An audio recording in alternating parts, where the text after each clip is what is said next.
সুরক্ষিত রাখো আমার মৌলা, মোদের পরিবার ও সমাজকে সুরক্ষিত রাখো মৌলা। আলহামদুলিল্লাহি রাব্বিল আলামিন ওয়াসসালাতু ওয়াসসালামু আলা সাইয়্যিদিল আমবিয়াই ওয়াল মুরসালিন। আম্মা বা'দ, ফাআউযু বিল্লাহি মিনাশ শাইতানির রাজিম। বিসমিল্লাহির রহমানির রহিম। আসসালাতু ওয়াসসালামু আলাইকা ইয়া রাসূলুল্লাহ ওয়া আলা আলিকা ওয়া আসহাবিকা ইয়া হাবিবাল্লাহ। আসসালাতু ওয়াসসালামু আলাইকা ইয়া নবিয়াল্লাহ ওয়া আলা আলিকা ওয়া আসহাবিকা ইয়া নূরাল্লাহ। গৌসে আজম রহমাতুল্লাহি তাআলা আলাইহি শেখ আব্দুল কাদের জিলানী রহমাতুল্লাহি তাআলা আলাইহি ইরশাদ করেছেন, হে ঈমানদারগণ, তোমরা আল্লাহর হাবিব সাল্লাল্লাহু আলাইহি ওয়াসাল্লামের উপর দরুদ শরীফ পড়াকে আবশ্যক করে নাও। সাল্লু আলাল হাবিব সাল্লাল্লাহু তাআলা আলা মুহাম্মদ সাল্লাল্লাহু তাআলা আলাইহি ওয়াসাল্লাম সালাতাম ওয়া সালামান আলাইকা সাইয়্যিদি ইয়া রাসূলুল্লাহ। প্রশিক্ষণের একটি সংজ্ঞা হযরত কাজী বাইজাবি রাহমাতুল্লাহি তাআলা আলাইহি তাফসিরে বাইজাবিতে বর্ণনা করেছেন, স্তরে স্তরে কোনো একটি জিনিসকে চূড়ান্ত পর্যায়ে নিয়ে যাওয়া, একে বলা হয় প্রশিক্ষণ। এর একটি অর্থ হচ্ছে এটি। আর প্রশিক্ষণ মানুষের জীবনে কতটুকু প্রয়োজনীয়, শিক্ষার সাথে প্রশিক্ষণ অ্যাটাচ হওয়া কতটা জরুরি, এটি কি প্লাস মাইনাস হতে পারে, এ ব্যাপারে আজ আমরা ইনশাআল্লাহ কিবলা নিগরানি শুরা হযরত মাওলানা ইমরান আত্তারি মাদ্দাজিল্লাহুল আলির সাথে কথা বলবো। সর্বপ্রথম হুজুর, এটি বলুন, শিক্ষা এবং প্রশিক্ষণের মধ্যে মৌলিক পার্থক্য কি? আলহামদুলিল্লাহি রাব্বিল আলামিন ওয়াসসালাতু ওয়াসসালামু আলা খাতামিন নবিয়্যিন। থিওরি এবং প্র্যাকটিক্যালের পার্থক্য রয়েছে। সায়েন্সের স্টুডেন্টরা জানেন যে যখন তাদেরকে বায়োলজি পড়ানো হয় তখন ল্যাবরেটরিতে তাদের বায়োলজি প্র্যাকটিক্যালও করানো হয়, যখন ফিজিক্স পড়ানো হয় তখন এর প্র্যাকটিক্যালও করানো হয়। যা কিছু আপনি পড়েছেন, যেসব জিনিস আপনি পড়েছেন তার একটি প্র্যাকটিক্যাল, তাকে কিভাবে করতে হবে, তার সামনে আপনাকে কোনো মডেল উপস্থাপন করতে হয়, তারপর সে একে বুঝতে পারে যে এটি কেমন। যেমন এডুকেশনে শেখানো হয়, যেমন ধরুন এ ফর অ্যাপল বলেই চুপ থাকা যায় না, নিয়ম অনুযায়ী অ্যাপেলের ছবিও দেখানো হয়। ঠিক তো তখন ছাত্ররা বুঝতে পারে যে এটি হচ্ছে অ্যাপল। ঠিক তো অ্যাপেলকে কাগজে কলমে নয়, তাকে খাওয়ার এবং কাটার পদ্ধতিও বুঝতে ও শিখতে হয়, যে কিভাবে খেতে হবে, কিভাবে কাটতে হবে, কোন জিনিস রাখতে হবে, কোন জিনিসটি ফেলে দিতে হবে। এর একটি পরিপূর্ণ প্রসেস আছে, যাকে আপনি প্রশিক্ষণ অথবা ট্রেনিং এর নাম দিতে পারেন। নিয়ম অনুযায়ী মেডিকেল স্টুডেন্ট যখন এমবিবিএস পাশ করে বের হয়, এরপর ওনাদের ইন্টার্নশিপ হয়, বেশি প্র্যাকটিক্যাল এবং তাদেরকে ট্রেনিংয়ের সেশন হয়। দুনিয়াতে প্রতিটি জায়গায় প্রশিক্ষণের ট্রেনিংয়ের স্বতন্ত্র একটি ব্যবস্থা তৈরি করা থাকে, কিন্তু ওইসব বিষয়গুলো গ্র্যাজুয়ালি বিষয় হয়ে থাকে।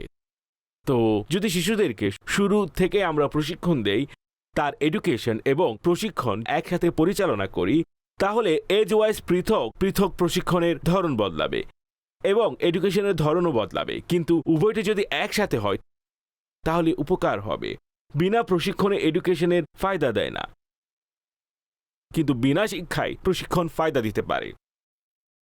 আচ্ছা, আপনার কি মনে হয় না এই কথাটি সঠিক নয়? অনেক সময় এমন হয় যে মানুষ কোনো কিছু শিখে তো থাকে, দেখে দেখে কোনো কিছু শিখে নেয়, কিন্তু এর প্রপার নলেজ না থাকা, তা ওই মানুষটি ধরুন যে একটি পর্যায়ে এসে সমস্যায়ও ফেলতে পারে। যেমন কম্পাউন্ডার কিছু না কিছু শিখেই থাকে, ট্রেনিং তো নিয়েই নেয়। ওই বিষয় নয়, সেটি আলাদা বিষয়, তাকে পৃথক বস্তু হিসেবে দেখা হবে। আমি বলেছি এডুকেশনের সাথে প্রশিক্ষণ জরুরি, ঠিক তো, এটি তো আমি বলেছি। কিন্তু যদি কোনো ব্যক্তি শুধু এডুকেশনই নেয়, প্রশিক্ষণ না নেয়, তাহলে এডুকেশন তাকে উপকার দেবে না, বরং উল্টো তাকে কলঙ্কযুক্ত করে দেয়। এতটা শিক্ষিত ব্যক্তি অথচ সে এমন ব্যবহার করছে। আর এক ব্যক্তি আছে যে এডুকেটেড নয় কিন্তু ওয়েল ম্যানার এবং ওয়েল প্রশিক্ষণ প্রাপ্ত হলে এরকম বলে যে ভাই তার এতটা শিক্ষা দীক্ষা নেই, মানুষটা কতটা অসাধারণ প্রশিক্ষণ প্রাপ্ত। অর্থাৎ এডুকেশনের সাথে যদি প্রশিক্ষণ না থাকে তখন এডুকেশন কলঙ্ক হয়ে দাঁড়ায়। ঠিক। আর যদি এডুকেশন ছাড়া প্রশিক্ষণ হয়, অর্থাৎ এডুকেশন নেই কিন্তু প্রশিক্ষণ খুব ভালো, তার প্রশিক্ষণ উত্তম উত্তম ভ্যালিউস শেখানো হয়েছে, তাকে অ্যাপ্রিসিয়েট করে এই ভেবে যে ভাই সে অতটা শিক্ষা অর্জন করেনি, কিন্তু ভাই তার ভ্যালুস কতটা উত্তম এটি দেখা যায়। উভয়টি থাকা অন্য বিষয়, কিন্তু যদি আমরা এই ডিসকাস করি উভয়ের মধ্যে জরুরি বিষয় কোনটি, তাহলে আমার মতে প্রশিক্ষণ, আচ্ছা এই কথাটি বললাম, আমার কিছুদিন পূর্বে যেসব কলেজে এবং ইউনিভার্সিটিতে যাওয়া হয়েছে, টিচার্স, প্রফেসর, লেকচারারদের সাথে যে কথাবার্তা হয়েছে, সবাই এই কথায় একমত ছিলেন যে আমাদের এখানে সবচেয়ে বড় প্রবলেম তা হলো প্রশিক্ষণের প্রবলেম। যেরূপ পরিবেশ বিরাজ করছে তা প্রশিক্ষণ না থাকার কারণেই ওই পরিবেশ তৈরি হয়ে থাকে। যদি প্রশিক্ষণ থাকে তাহলে এমন পরিবেশ থাকবে না যেমন পরিবেশ সাধারণত আমরা দেখতে শুনতে পাই। কে কাকে প্রশিক্ষণ দেবে? সর্বপ্রথম প্রশিক্ষণের দায়িত্ব যাদের উপর তা মা বাবার উপরই বর্তায়, আর তারা সন্তানের প্রশিক্ষণ তাদের বয়স অনুযায়ী করবেন। আর এর পূর্বে কে প্রশিক্ষণ দিবে? আমি চাইব যে আমরা প্রশিক্ষণেরও একটি বিষয়বস্তু নিই। উদাহরণস্বরূপ কাপড় পরিধান করার প্রশিক্ষণ, কথা বলার প্রশিক্ষণ, মেলামেশার প্রশিক্ষণ, খাবার পানাহারের প্রশিক্ষণ। আচ্ছা, একইভাবে যাওয়া আসার প্রশিক্ষণ, বড়রা কথা বললে ছোটরা বলবে নাকি বলবে না, এইসব প্রশিক্ষণ। এছাড়া কখন আসতে হবে, কখন যেতে হবে, এর প্রশিক্ষণ। তো এগুলো প্রশিক্ষণের পরিপূর্ণ বিষয়বস্তু। যদি এই প্রশিক্ষণকে এসব বিষয়বস্তুর আলোকে করা হয় তাহলে ঠিক। নবী পাক সাল্লাল্লাহু তাআলা আলাইহি ওয়ালিহি ওয়াসাল্লামের দরবারে এক শিশু উপস্থিত হলো, খাবার খাচ্ছিল। তখন নবী করিম সাল্লাল্লাহু তাআলা আলাইহি ওয়ালিহি ওয়াসাল্লাম যখন তাকে খাবার খেতে দেখলেন, তখন তাকে ইরশাদ করলেন, বাবা, নিজের দিক থেকে খাও। আহারকারীকে প্রশিক্ষণ প্রদান করেন যে একে নিজের দিক থেকে খাও।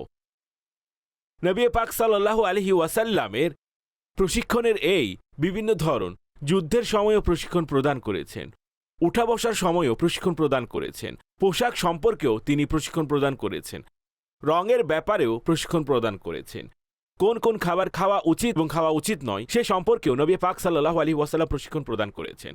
যদি নবী পাক সাল্লাল্লাহু আলাইহি ওয়াসাল্লামের এই সমস্ত প্রশিক্ষণকে দেখেন, প্রাণীদের সাথেও কিরূপ আচরণ করতে হবে, পারস্পরিক সম্পর্ক কেমন রাখতে হবে, এই প্রশিক্ষণও প্রদান করেছেন। অসন্তুষ্টি থাকলে তাকে কিভাবে দূর করতে হবে, কার উপর অসন্তুষ্ট হওয়া যাবে, কার উপর অসন্তুষ্ট হওয়া যাবে না, কার সাথে রাখতে হবে, এগুলোই সবই প্রশিক্ষণ। প্রশিক্ষণের অনেক বড় অংশ নবী পাক সাল্লাল্লাহু আলাইহি ওয়াসাল্লামের যদি আপনি দেখেন, তা খোদ ওনার নিজের প্র্যাকটিক্যাল ছিল, ওনার নিজের চরিত্র মুবারক ছিল, যা তিনি এসব কিছু ইরশাদ করেছেন। সিরাতের কিতাবে পড়েছিলাম, প্রিয় নবী সাল্লাল্লাহু আলাইহি ওয়াসাল্লামের সিরাতের কিতাবে লেখা ছিল যে নবী পাক সাল্লাল্লাহু তাআলা আলাইহি ওয়াসাল্লাম স্বীয় সাহাবীদের জন্য সবচেয়ে বেশি যে কাজের জন্য সময় প্রদান করেছেন তা ছিল প্রশিক্ষণ। বাহ, সুবহানাল্লাহ। অর্থাৎ প্র্যাকটিক্যাল শিক্ষার প্রশিক্ষণ কিভাবে দিতে হবে, কিভাবে করতে হবে, আসলে আপনাকে তো থাকতে হবে, পড়ে তো চলে যাবেন না। মানুষ শিক্ষা তো নেয়। এটি আমি আপনাকে আমার নিজের অভিজ্ঞতা সম্পর্কে শেয়ার করছি। রাগের ব্যাপারে আপনিও পড়েছেন, আমিও পড়েছি, ঠিক তো? রাগ সংবরণ করার বিভিন্ন উপকারিতা, রাগ প্রকাশ করার বিভিন্ন ক্ষতি। কিন্তু যদি আপনি এমন কোনো ব্যক্তির সাথে থাকবেন যিনি রাগকে সংবরণ করার ক্ষমতা রাখেন, আর কখন কিভাবে রাগকে কাবু করতে হয়, কি কি পদ্ধতি অবলম্বন করতে হয়, যখন আপনি এমন কোনো অনন্য ব্যক্তির সাথে অবস্থান করবেন আর যখন তাকে এটি করতে দেখবেন, তখন আপনি এটি বুঝে যাবেন যে আচ্ছা, যখন এই পরিস্থিতি আসবে তখন এরূপ করা উচিত। বাহ। শুধুমাত্র ড্রাইভিং পড়ে নেওয়ার মাধ্যমে একটি ইনস্টিটিউটের মধ্যে যে এখানে এটি করো না, ওটা করো না, এরপর গাড়ি দেখানো, এটি হলো অ্যাক্সেলেটর, এটি হচ্ছে ক্লাচ, এটি হচ্ছে গিয়ার, এটি হচ্ছে ব্রেক, এটি হচ্ছে ইন্ডিকেটর, একে স্টিয়ারিং বলে, তো এটি তো এডুকেশন দেওয়া হলো, কিন্তু যতক্ষণ পর্যন্ত তাকে প্রশিক্ষণ দেওয়া হবে না। আচ্ছা, প্রশিক্ষণ ট্রেনিং এর পর তার এক্সামও আছে। যা কিছু শিখেছে সবকিছুই প্রশিক্ষণ আলাদা। তাকে রাস্তায় নিয়ে গিয়ে তার মাধ্যমে গাড়ি চালানো হবে, বোর্ডের মাধ্যমে জিজ্ঞাসা করা হবে যে আপনি এটি বলুন, এই চিহ্নটি কিসের ইঙ্গিত দিচ্ছে। যতক্ষণ পর্যন্ত এই বিষয়গুলো না হবে, আমি আপনার সামনে ওভারঅল বিষয় সম্পর্কে ডিসকাস করছি। একটি এডুকেশনের সাথে, একটি শিক্ষার সাথে কেন প্রশিক্ষণ জরুরি, এটি যদি বুঝে আসে তাহলে আপনি ড্রাইভিং এবং নিয়মের মাধ্যমে বুঝতে পারবেন। বলতে হবে এবং তার উপর কিভাবে আমল করতে হয় সেটাও করে দেখানো। অর্থাৎ এর সাথে কয়েকটি বিষয় জড়িত, বলতেও হবে, এরপর তা মুখস্থ রাখতে হবে। বলতে দিলেন, জনাব, এই যে চিহ্ন লাগানো আছে এর মানে হচ্ছে এই, কিন্তু এরপর তার মনে আছে এর মানে হচ্ছে এই, যখন সে এর সামনে দিয়ে অতিক্রম করবে তখন কি তার স্মরণে থাকবে যে এর মানে এটি অসংখ্য মানুষ আছেন যাদের জেব্রা ক্রসিং সম্পর্কে ধারণা নেই। লাইন এঁকে রেখেছে, রোডকে সুন্দরভাবে সাজাচ্ছে। জেব্রা ক্রসিং কেন আছে? সাইডে যে লাইন টানা থাকে তা কেন দেয়া থাকে? 1, 2, 3, 4 যে ট্র্যাক বানানো থাকে, এইসব পৃথক পৃথক ট্র্যাকের ভেতর এর জন্য কি পৃথক পৃথক কোনো সাইন আছে? এর কি কোনো লজিক আছে কিনা যে কত স্পিডের মধ্যে গাড়ি কোন ট্র্যাকে যাবে, বাইকাররা কোন ট্র্যাকে থাকবে, আপনাকে টার্ন করতে হয় কোন দিকে যাবে, এইসব কিছু তো শেখানো হয়েছে।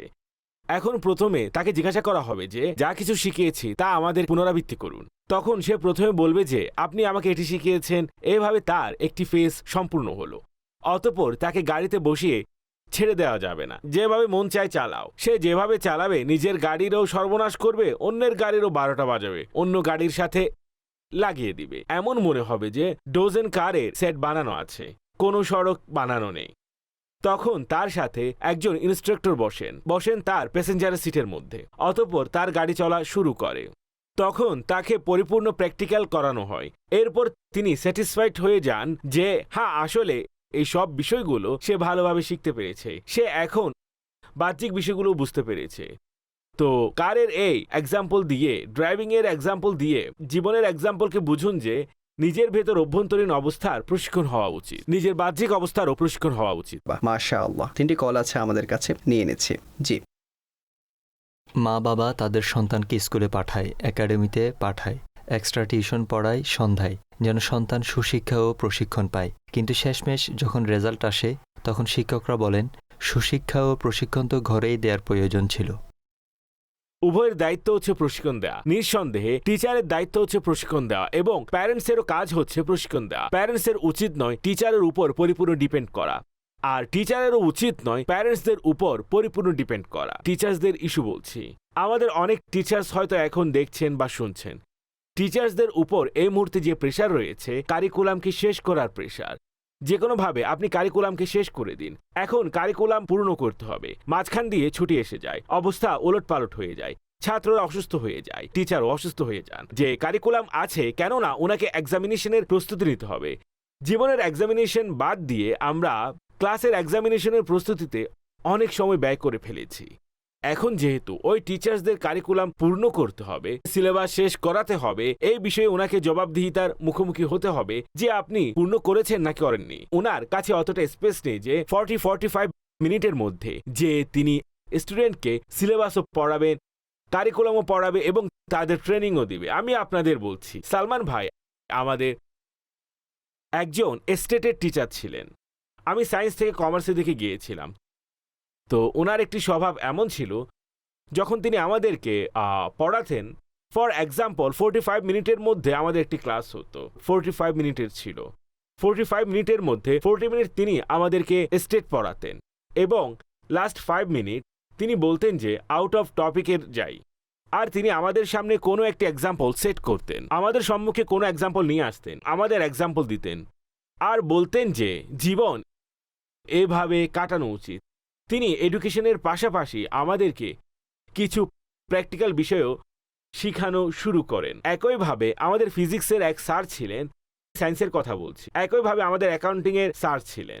টিচার্স ছিলেন, তারা অল্প কয়েকজন টিচার ছিলেন, টিচার অনেক। এসব টিচারদের কথা বলছি না যাদের কাছ থেকে আমি দর্সে নিজামি বা ইলমে দিন শিখেছি। ওনারা তো আমাদেরকে প্রশিক্ষণ দিয়েছেন। তারা তো কোরআন এবং হাদিস পড়াতেন। যারা কোরআন ও হাদিস পড়ান তাদের মাঝে এডুকেশন এবং প্রশিক্ষণ উভয়টি একসাথে চলতে থাকে, কেননা ওনারা সিরাত অনুযায়ী চলেন, নবী পাক সাল্লাল্লাহু আলাইহি ওয়াসাল্লামের। ওই টিচাররা নিজেরাই আমাদের জন্য অনেক বড় রোল মডেল হয়েছিলেন।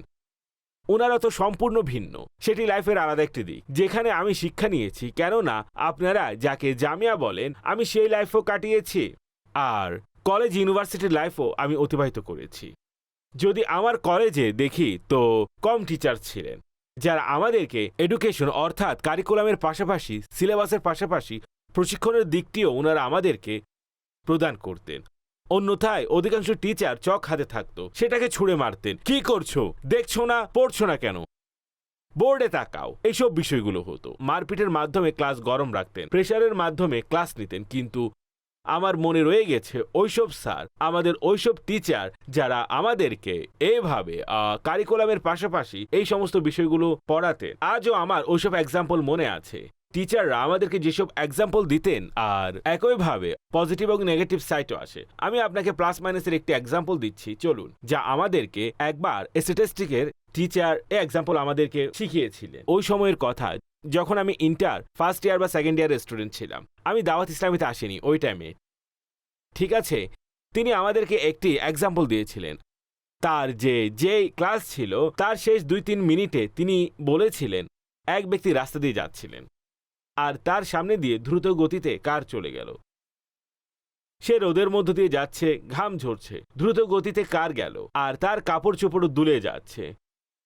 তখন সে কারকে দেখে বলল, আমি কোনো একদিন এই কারে বসে এইভাবে যাব। এরপর অন্য এক ব্যক্তি ফুটপাত দিয়ে হাঁটছিলেন, কার তার সামনে দিয়ে হুর করে অতিক্রম করল, আর তার কাপড়ও দোলা দিয়ে যায়। সে বলল, যদি আমার জায়গায় থাকতে বুঝতে রোদে হাঁটা কেমন। অর্থাৎ প্রথম ব্যক্তি নিজেকে তার জায়গায় নেয়ার কথা বলছে, নিজের পজিশনকে। দ্বিতীয় ব্যক্তি তাকে পেছনে নিজের জায়গায় আনার কথা বলছে। এটি হচ্ছে প্লাস মাইনাস চিন্তা। অতঃপর এর পরিপূর্ণ একটি লেসন রয়েছে।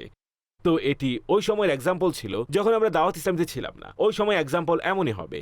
এই সময় আমরা এমন এক্সাম্পল পেয়েছি, আজ তাহাজ্জুদের এক্সাম্পল দেওয়া হবে, আজ জামায়াতে নামাজ আদায়কারীর এক্সাম্পল দেওয়া হবে। যে আপনারা দেখুন যে উনি তাহাজ্জুদ গুজার, তো আপনিও তার মতো তাহাজ্জুদ গুজার হন। তিনি জামাতে নামাজ আদায় করেন। তো দুনিয়া ও আখিরাতের বিষয় এখানে রয়েছে। চিন্তাধারা যেমন হবে তেমনি এক্সাম্পল সেট করা হবে, কিন্তু তার ভেতরে যে শিক্ষা রয়েছে তা দেখতে হবে। প্রথম জনের চিন্তাকে প্লাস হিসেবে এবং দ্বিতীয় জনের চিন্তাকে মাইনাস হিসেবে দেখতে হবে। অর্ধেক গ্লাস খালি আর অর্ধেক গ্লাস ভর্তি। প্লাস মাইন্ডের বলবে অর্ধেক ভর্তি আছে, মাইনাস মাইন্ডের বলবে অর্ধেক খালি আছে। তো এই সমস্ত বিষয়গুলো সেট করতে হয়। যদি স্কুলের মধ্যে যেসব অ্যাডমিনিস্ট্রেশন আছে, যদি ওনারা প্রশিক্ষণকে অধিক ফোকাস দেন, তাহলে সিলেবাস তো কমপ্লিট হবে। সিলেবাস কারিকুলাম কম করে দিন কিছুটা। এগুলো শুধু এক্সামিনেশনের জন্য। পরীক্ষায় এসব আসবে, এসব প্রশ্ন আসবে, ছাত্ররা পড়ে তো নেবে, কিন্তু তার প্রশিক্ষণ হবে না। তাই অনেক সময় শিক্ষকদেরকে প্রশিক্ষণের জন্য আলাদা একটি সময় বের করতে হয়, এরপর রেজাল্ট আসে। এভাবে শিশুরা যখন ঘরে যাবে, তখন ঘরে যাওয়ার পর এখন শিশুদের প্রপার প্রশিক্ষণ তার মা বাবা করে থাকেন। তার মা বাবা যখন প্রশিক্ষণ দেন, ওই প্রশিক্ষণ অধিকাংশই দেখার মাধ্যমে হয়, শোনার মাধ্যমে হয় না। কল রয়েছে আমাদের কাছে, নিয়ে নিচ্ছি। জি, নিগ্রানে সুরার নিকট প্রশ্ন, যখন ছেলে বা মেয়ে কোনো ভালো কাজ করে তখন বাবা বলে দেখতে হবে সন্তানটা কার, তাকে প্রশিক্ষণ কে দিয়েছে, বাবাই দিয়েছে, তিনি নিজ থেকেই ক্রেডিট নিয়ে নেন।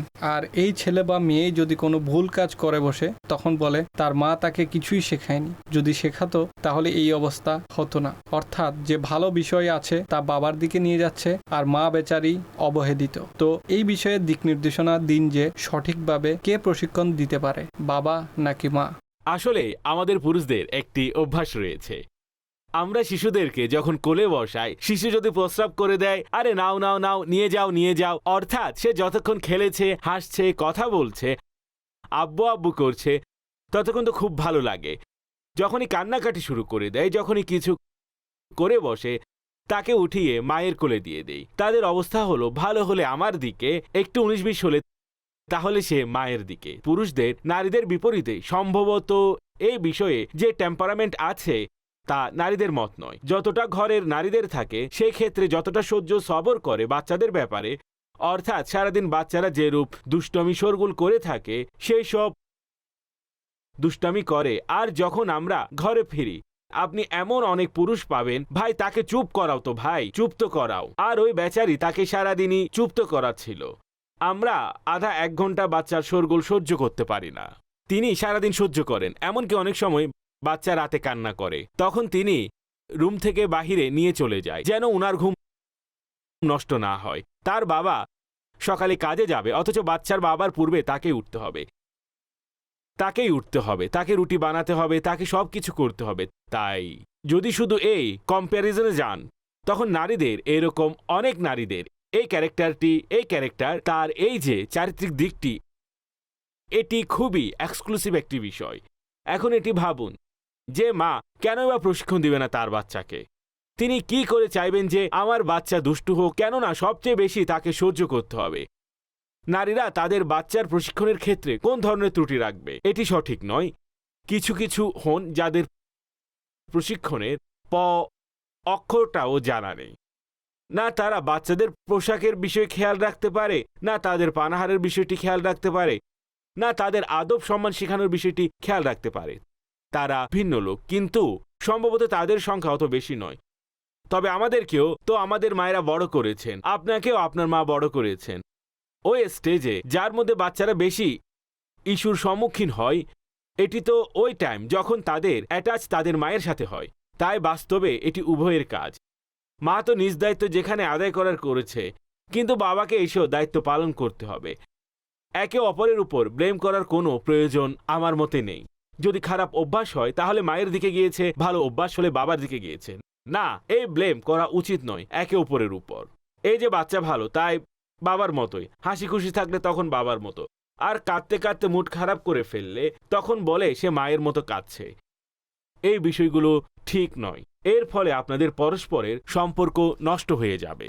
ঠিক আছে, ভালো সব আপনার, খারাপ সব আমার, এরকম উচিত নয়। আর এভাবে মিলানো উচিত নয় ভালো খারাপের।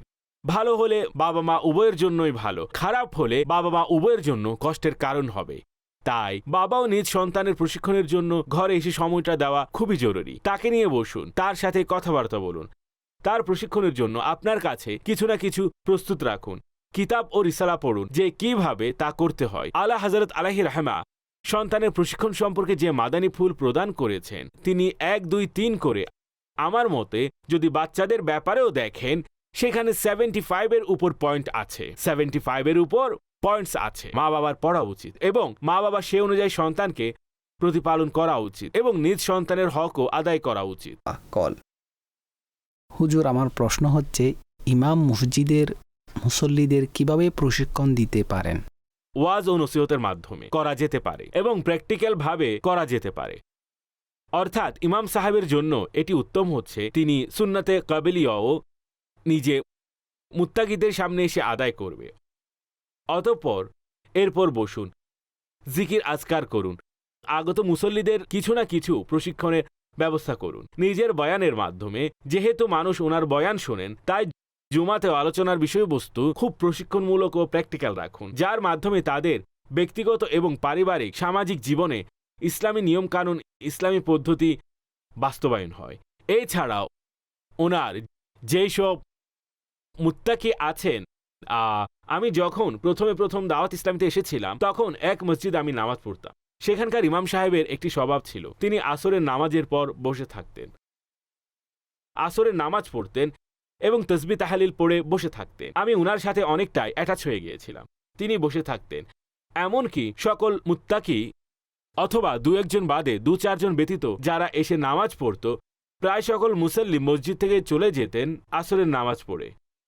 এরপর তিনি উঠে নিজের কক্ষে যেতেন, অর্থাৎ তিনি নিয়মিত বসে থাকতেন। হতে পারে কোনো মুসল্লির আমাকে প্রয়োজন পড়বে। ইলমুত তাসবিদ কিতাব আছে, এটি আমি ওই কারি সাহেবের কাছে পড়েছিলাম। আল্লাহ আল্লাহ আল্লাহ। এটি মাশাআল্লাহ, তিনি আসরের পর আমাকে নিয়ে বসতেন এবং আমাকে ওই কিতাব পড়াতেন।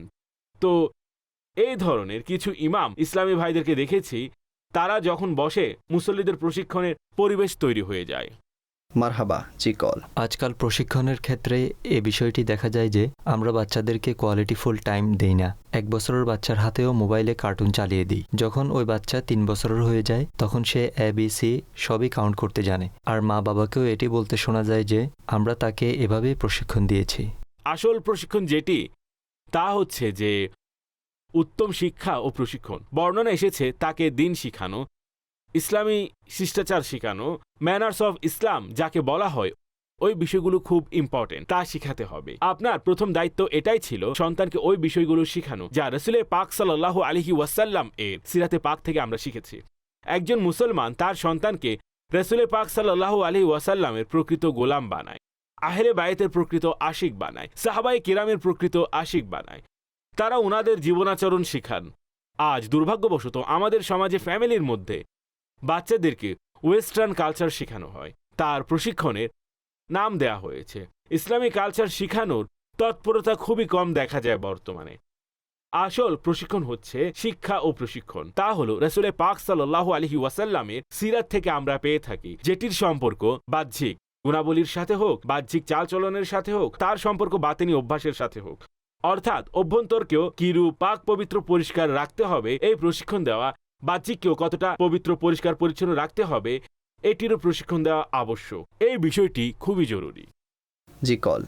অনেক শাশুড়ি তার পুত্রবধূকে এমন বলে, তোমার প্রশিক্ষণ ঠিকভাবে হয়নি, না আমাকে ঠিক টাইমে খাবার দিচ্ছ, আমি বিপির রোগী, ডায়াবেটিসও আছে আমার, বাহির থেকে আসার পর আমাকে পানিও দাও না, তুমি খাবার অনেক বেশি বানাও এবং নষ্ট করো, তুমি ঘরের সব লাইট জ্বালিয়ে বসে থাকো, অথচ তোমার বাবার ঘর পুরোই অন্ধকারাচ্ছন্ন। শাশুড়ি এরকম বলা তোমার শিক্ষা দীক্ষা ঠিক মতো হয়নি। আমার মতে এই কথা বলা ঠিক নয়, এটি বলা উচিত নয়, তার মনে কষ্ট হবে। এই কথা ডাইরেক্ট ব্লেম যায় পুত্রবধূর মা বাবার দিকে। স্পষ্ট কথা, প্রশিক্ষণ ঠিকভাবে নেয়নি, কথা তো শুনতেই মা হবে। বাবা অনেক বুঝিয়েছে, সে শিখে আসেনি, এটি তো অসম্ভব নয়। অর্থাৎ এই বিষয়টিকে আবশ্যক যে যেসব সন্তানেরা ভুল করেন অথবা সন্তান এমন কোনো অভদ্রতা করলো তার পেছনে তার মা বাবারই হাত আছে। মা বাবা নিজেই পেরেশান তাকে নিয়ে। প্রতিটি জমিন কখনো কি পানি অ্যাবজর্ব করে? এটিকে নিশ্চিত যে এই মেয়েকে তার মা বাবা উত্তম প্রশিক্ষণ দেননি। এখন এই মেয়ের স্বভাবের মধ্যে অ্যাবজর্ব করার ক্ষমতা ছিল না, তাই অ্যাবজর্ব করতে পারেনি সে বেচারি, সে গ্রহণ করতে পারেনি। এটি তো প্র্যাকটিক্যাল, সারা দুনিয়ায় এটি রয়েছে। আমরা হাজারো মানুষকে বোঝাই, সবাই বোঝে না ভাই। সন্তানদের মাঝেও এরকম থাকে। তাই সন্তানের আমলহীনতা অথবা সন্তানের এই ধরনের অমনোযোগিতা এটি মা বাবারই ব্যর্থতা, এই কথা ঠিক নয়। তো এটি আমি আগেই অনুষ্ঠানের শুরুতে আলোচনা করেছি। মা বাবার উচিত নিজের মেয়েকে বিবাহের পূর্বে উত্তমভাবে প্রশিক্ষণ দিন যে স্বামীর বাড়িতে গিয়ে যেন সে লজ্জিত না হয়, অন্যথায় বড় সমস্যায় পড়বে। এটি তো গেল একটি বিষয়। এখন বাকি রইল শাশুড়ির বিষয়টি। যদি শাশুড়ির মনে হয় যে পুত্রবধূর মাঝে এটি নেই, তাহলে তাকে আঘাত করে অপমানিত করে তাকে সংশোধন করার পরিবর্তে তাকে অন্যভাবে সংশোধন করুন। তিনি মাথায় রাখুক যে মেয়ে এসেছে ওই বেচারি অপ্রশিক্ষিত, তার প্রশিক্ষণ অতটা হয়নি, অথবা প্রশিক্ষণ পেয়েছে হয়তো কিন্তু সে গ্রহণ করেনি। তাই তাকে মোহাব্বত ও ভালোবাসার মাধ্যমে বোঝানো যেতে পারে। আলাদাভাবে ছেলেকেও বলা যেতে পারে যে বাবা এটা বলো না যে আমি বলেছি, তুমি তোমার স্ত্রীকে বিষয়গুলো বোঝাও, ধমকিয়ে নয়, আস্তে আস্তে অ্যাডজাস্ট করুন আপনার ঘরের পরিবেশের সাথে। এভাবে পরস্পরের মাঝে আন্ডারস্ট্যান্ডিং করে নতুন আসা এক মেয়েকে আপনার ঘরের পরিবেশের সাথে খাপ খাওয়াতে পারবেন। হতে পারে তার ঘরের পরিবেশ, সে যে ঘর থেকে এসেছে সেখানে এমন পরিবেশ নেই, অথবা পরিবেশ নেই এভাবে রান্না করার, হতে পারে এরকমই। কিন্তু আপনি যখন চান যে এই মেয়ে বা পুত্রবধূ এসেছে আমাদের ঘরে, ওই পরিবেশ এবং নিয়মকে সে অ্যাডপ্ট করে নিক। যা আমাদের পরিবারের নিয়ম, তাকে অপমান করলে সে আর করবে না, সে বেঁকে বসবে, তার রাগ আসবে। সেও রক্ত মাংসে মানুষ, কোনো পাথর তো নয়। সংশোধন কিভাবে করা উচিত? এমনভাবে করা উচিত, অর্থাৎ দেখুন, যেমন এক ব্যক্তি ছিল যে হাতের চুড়ি নিয়ে যাচ্ছিল। উদাহরণ দেওয়া হয়েছে, এক ব্যক্তি চুড়ি নিয়ে যাচ্ছিল, পেছনে কারো হাতে লাঠি ছিল, সে জোরে মেরে বলল, বলো ভাই এর মধ্যে কি আছে? সে বলল, আঘাতের পূর্বে তো চুড়ি ছিল, এখন জানি না কি আছে। একে সাধারণত আমাদের এখানে বলা হয় যে কলসিতে পানি ভরার পূর্বে যদি ফুটো করে দেওয়া হয় তাহলে তার মধ্যে কিভাবে পানি থাকবে। যখন আপনি কাউকে ধমকাবেন, ঝাড়ি দিবেন, তাকে অপমান করবেন, এরপর যদি বলেন সে আমার নসিহত মানে না, সে আমার কথা বুঝতে চায় না, ছিদ্র তো প্রথমে আপনিই করেছেন, তাই ঠিকভাবে প্রশিক্ষণ দিতে হবে। আর যে প্রশ্ন, যে কল এসেছিল, আমি পুনরায় আমার ওই সমস্ত ইসলামী বোনদেরকে যাদের এখনো বিবাহ হয়নি তাদেরকে আমি পুনরায় আরেকবার অনুরোধ জানাচ্ছি, আমার মেয়েরা ঘর গৃহস্থলী কাজকর্ম শিখুন। আর এটি আপনার মায়ের দায়িত্ব, তিনি যেন আপনাকে শেখান, এবং আপনার বাবার দায়িত্ব হচ্ছে তিনিও যেন আপনাকে অবস্থা অনুসারে আপনাকে এইসব বিষয়ে প্রশিক্ষণ দেন, যেন আপনি ওই কাজগুলো করতে পারেন শ্বশুর বাড়িতে গিয়ে, যা ওখানকার ডিমান্ড এবং রিকোয়ারমেন্ট। এর মধ্যে ডাস্টিং, কাপড়, আয়রন, কিচেন, রান্নাবান্না, ধোয়াপালা, এই সব কিছুই জানা উচিত, আদব শেখা উচিত, প্রশিক্ষণ নেওয়া উচিত। অন্যথায় আল্লাহ না করুক অনেক বড় লজ্জার মুখে পড়বেন। জি কল। মোহাম্মদ ইয়াসিন, চট্টগ্রাম থেকে বলছি। নিগরানে শুরার নিকট আমার একটি প্রশ্ন হচ্ছে, প্রশিক্ষণের জন্য কোনো কিতাবগুলো অধ্যয়ন করা উচিত অথবা কার সিরাত পড়া উচিত যেন আমরা বাচ্চাদেরকে প্রশিক্ষণ দিতে পারি? এ ব্যাপারে দিক নির্দেশনা প্রদান করবেন। তরবিয়তে আওলাদ, এটি মাকতাবাতুল মদিনার একটি বই, মাশাআল্লাহ খুব আউট ক্লাস বই। তরবিয়তে আওলাদ, এটি কিনে নিন। আর হক সম্পর্কিত, মা বাবার হক, সন্তানের হক সম্পর্কিত আলা হযরত রহমতুল্লাহি তাআলা আলাইহির রিসালা রয়েছে। এই দুইটি বই মাকতাবাতুল মদিনা থেকে সংগ্রহ করুন। একে একবার সম্পূর্ণ পড়ে ফেলুন। সাধারণত আমরা বই ক্রয় করি কিন্তু তাকে সম্পূর্ণ পড়ি না। একে শুরু থেকে শেষ পর্যন্ত পড়ুন। আলহামদুলিল্লাহ, আমি সম্ভবত হতে পারে দুটি বই সম্পূর্ণ পড়েছি, অথবা কয়েকবার পড়েছি, হয়তো কম বেশি। মাঝখানের কয়েক পৃষ্ঠা বাকি থেকে গিয়েছে, তো এর থেকে খুব সুন্দর আলোচনা করেছি এবং শেখার ও বোঝারও খুব ভালো সুযোগ পাওয়া যায়। তো এই দুটি বই কিনুন। আর এখন এই মুহূর্তে আমি মা বাবাকে রিকোয়েস্ট করব, আপনার মোবাইলে এই বই দুটি ডাউনলোড করুন। আল্লাহ পাক চাইলে আপনার কাছে এটি পুঙ্খানুপুঙ্খ সিলেবাস চলে আসবে, আপনার হাতে একটি সিলেবাস চলে আসবে। আমরা আমাদের সন্তানকে এজ ওয়াইজ গ্র্যাজুয়ালি কিভাবে লালন পালন করব। মারহাবা। আমি এখানে একটি কথা আরজ করছি। আমি একটি দৃশ্য দেখেছি। কিবলা নিগরান শুরা মাদ্দাজিল্লুহুল আলী এবং ওনার যে নাতি ছিল হানজালা রেজা এবং সিদ্দিক রেজা, তারা নিগরান শুরার সাথে ছিলেন। কয়েকবার তাদেরকে নিগরান শুরার সাথে দেখেছি, কিন্তু সেদিন যা দেখেছি সেটা ছিল মাহে রমজানুল মুবারকের বরকতময় সময়ে। এই বরকতময় মুহূর্তগুলোর মধ্যে ওই বাচ্চারাও কি করছিল? তারাও ইবাদত করছিল, তারাও নামাজ পড়ছিল, তারাও নফল আদায় করছিল। এটি তো স্পষ্ট যে নাবালিগ বাচ্চা যাই ইবাদত করবে তার নফলের মধ্যেই অন্তর্ভুক্ত হয়। তো মাশাআল্লাহ, অথবা নিগরান শুরা বিশেষভাবে বাচ্চাদেরকে, বিশেষ করে সিদ্দিক ভাইকে, হানজালা তো মাশাআল্লাহ বুঝদার, সে তো নিজের মতো করেই পড়ছিল। তার পদ্ধতি কিছুটা ভিন্ন। জি হ্যাঁ, জি। সিদ্দিক রেজা ছিল, সে ছোট তার থেকে। তখন নিগরান শুরা তাকে শিখিয়েছিলেন কি করতে হবে, কিভাবে করতে হবে এবং কিভাবে নামাজ পড়তে হবে। তো মাশাআল্লাহ, এই পদ্ধতিতে যদি একে এভাবে বলা যায়, মা বাবা থেকে সরে যদি আপনারা অন্য একটি ডাইমেনশন থেকে দেখেন, তো একজন নানা আছেন, নানি আছেন, দাদা আছেন, দাদি আছেন, একইভাবে মামা খালা আছেন, এদিকে আসলে ফুফু আছে, এছাড়া চাচা জ্যাঠা আছেন। তাদের পক্ষ থেকে যদি এই ভালো জিনিসগুলো আসে, তাহলে ইনশাআল্লাহুল করিম ঘরের মধ্যে থাকা যেসব শিশুরা আছে তাদের মাঝে উত্তম ভ্যালিউস আসবে, উত্তম প্রভাব পড়বে, ইবাদতের দিক থেকে, চারিত্রিক দিক থেকে ইনশাআল্লাহ উত্তম বিষয় আসবে। অতঃপর এর আলটিমেট ফায়দা ইনশাআল্লাহুল করিম পুরো বংশ লাভ করবে। আর আল্লাহ রহমতের প্রবাহ না শুধু দুনিয়াতে জারি থাকবে, বরং আখিরাতেও থাকবে আমি ইনশাআল্লাহ। এই ক্ষেত্রে এটি বলবো, দর্শক শ্রোতা আপনাদেরকে, অনেক সময় আমার মনে হয় ভাই আমার যে সন্তান আছে সে দিনের দিকে রয়েছে এবং মাশাআল্লাহ নামাজ, ইবাদত এই জাতীয় বিষয়ে খুব আগ্রহী। আমার এটাই পরামর্শ থাকবে, যখনই আপনার সন্তানের এই বিষয়টি ফিল করবেন, আপনি তৎক্ষণাৎ তাকে উৎসাহ দিন এবং প্রথমে তাকে মাদ্রাসাতুল মদিনায় ভর্তি করান। এটি আপনাদের প্রতি আমার অনুরোধ, এটি আমার ব্যক্তিগত পরামর্শ। আমি নগণ্য হিসেবেও বলবো না, আমার পরামর্শ।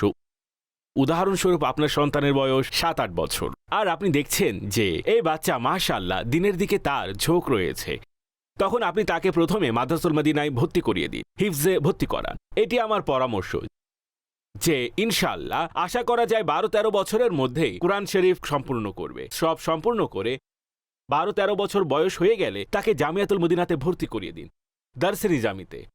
আল্লাহ পাক চাইলে যখন 20 বছর বয়সী হবে তার দারসে নিজামি সম্পূর্ণ হয়ে যাবে। আর এর মাঝে আপনি প্রাইভেটলি দারুল মদিনার সাথে আন্ডারস্ট্যান্ডিং করে তার দুনিয়াবি শিক্ষার কোনো না কোনো ব্যবস্থা আপনি করতে পারেন। আপনি চেষ্টা করলে হয়তো রাস্তা বেরিয়ে আসবে। আমি এমনিতে পরামর্শ দিচ্ছি, এই সম্পর্কে আমার প্রপার ধারণা নেই, কিন্তু প্রাইভেটলি শরীয়ত মোতাবেক তার পড়ালেখা চালানো যেতে পারে। এটি আমি এই জন্য বললাম, যারা মা বাবা ভাবেন যে আমাদের সন্তান দুনিয়াবি শিক্ষা কিভাবে অর্জন করবে, সেই অপশনও বিদ্যমান আছে। যদি করতে চান তাহলে রাস্তা বের হয়। সন্তানের বয়স 20 বছর হয়ে গেল এবং সে দারসে নিজামি সম্পূর্ণ করলো, 4 থেকে 5 বছরের মধ্যে ইনশাআল্লাহ আশা করা যায়, যদি সে বিচক্ষণ হয় তাহলে ইনশাআল্লাহ আশা করা যায় 20, 25, 30 বছর বয়সে আপনার সন্তান খুব ভালো মুফতি ইসলাম হয়ে যেতে পারে। যা চেষ্টার ফলে কমপক্ষে একজন ভালো আলিম তো হবেন, আল্লাহ যদি চান তো। আর আপনার পরিবারের মধ্যে এমন একজন সন্তান থাকবেন যার মাধ্যমে ইনশাআল্লাহ তাআলা আপনার চক্ষু শীতল হবে, আর ইনশাআল্লাহ তার সক্ষমতা থাকবে, পারদর্শিতাও থাকবে, কিরাত সুন্দর হবে, তার মাঝে বয়ান করার ক্ষমতা থাকবে, পড়ানোর সক্ষমতা থাকবে। এই টেনশন নেবেন না যে সে আর্থিক অনটনে থাকবে। যেভাবে ম্যাট্রিক ক্লাস থেকে শুরু করে ইন্টার এবং ইন্টার থেকে শুরু করে গ্রাজুয়েশনের পর থেকে গ্রাজুয়েশন থেকে শুরু করে অন্যান্য কোর্স করতে করতে আপনার যুবক ছেলের বয়স 25-26 বছর হয়ে যায়। এর পরেও হাজারো যুবক সার্টিফিকেট নিয়ে ঘুরে বেড়ায় কিন্তু জব পায় না।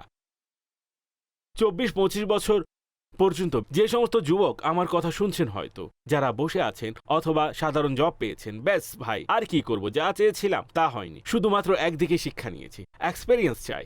কিন্তু আমি আপনাদের যে ফরম্যাট বলেছি, ইনশাআল্লাহ এই ফরম্যাটে যদি আপনার সন্তান চলতে পারে এবং আলিম হয়, আল্লাহ পাক চাইলে সে আর্থিকভাবেও লাখো মানুষের চেয়ে ভালো থাকবে। এটি আমি আপনাদেরকে বলতে পারি, লাখো মানুষের চেয়ে উত্তম। আমার অনেক ইসলামী ভাই, উনারা মাশাআল্লাহ যখন পড়তে এসেছিলেন জামিয়াতুল মদিনায়, তখন উনাদের পজিশন কেমন ছিল, আজ আমি বলতে পারি উনারা সকলেই ওয়েল এস্টাবলিশড, আলহামদুলিল্লাহ। ওনাদের কাছে নিজেদের গাড়ি আছে, আলহামদুলিল্লাহ, ঘর আছে আর ফ্যামিলি আছে, ওয়েল সেটেলড, এবং দিনের খেদমতে আজ পর্যন্ত সকলেই ব্যস্ত। চাক্ষুষ দেখা বিষয় আপনাদের সম্মুখে তুলে ধরলাম। হতে পারে আমার আজকের এই পরামর্শ অনেক মা বাবার কাছে ভালো লাগবে, অনেক মা বাবার জন্য আই ওপেনিং এর মতো হবে। এই পথে অন্য সন্তানদেরকে নিয়ে আসুন। সে খুব দুষ্টু ছেলে, তাকে কোরআনুল কারীমের শিক্ষা লাগিয়ে দিন, কোরআনুল কারীমের বরকত তাকে ভালো করে দিবে। আমি আপনাদের বলছি, যে কথাগুলো বলেছি তা একদম প্র্যাকটিক্যাল, চোখে দেখা বিষয়, আপনাদের সাথে শেয়ার করেছি। একমত না হওয়া এটি আপনাদের নিজেদের মর্জি। আমি তো শুধু দিতেই পারি, জোর করতে তো পারি না। শুধুমাত্র আপনাদেরকে পরামর্শ দিতেই পারি, সহমর্মিতা জানাতে পারি। সিদ্দিক রেজা একজন সাধারণ কারি হতে পারেন, আমি ওনার কেরাত কিছুটা শুনেছি, আর আমার জন্য আমি অ্যামেজড হয়েছি শুনে যে বাচ্চা হিসেবে এত অসাধারণ উচ্চারণ, মাশাআল্লাহ। না, ইনশাআল্লাহ তাআলা তার মা বাবাও তাকে প্রশিক্ষণ দিয়েছে, আল্লাহ বদ নজর থেকে বাঁচাক। দাদাও মাশাআল্লাহ। আর হানজালা তার দাদার সাথে ফজরের নামাজেও জামাত পড়তে যায়। বাহ, মারহাবা।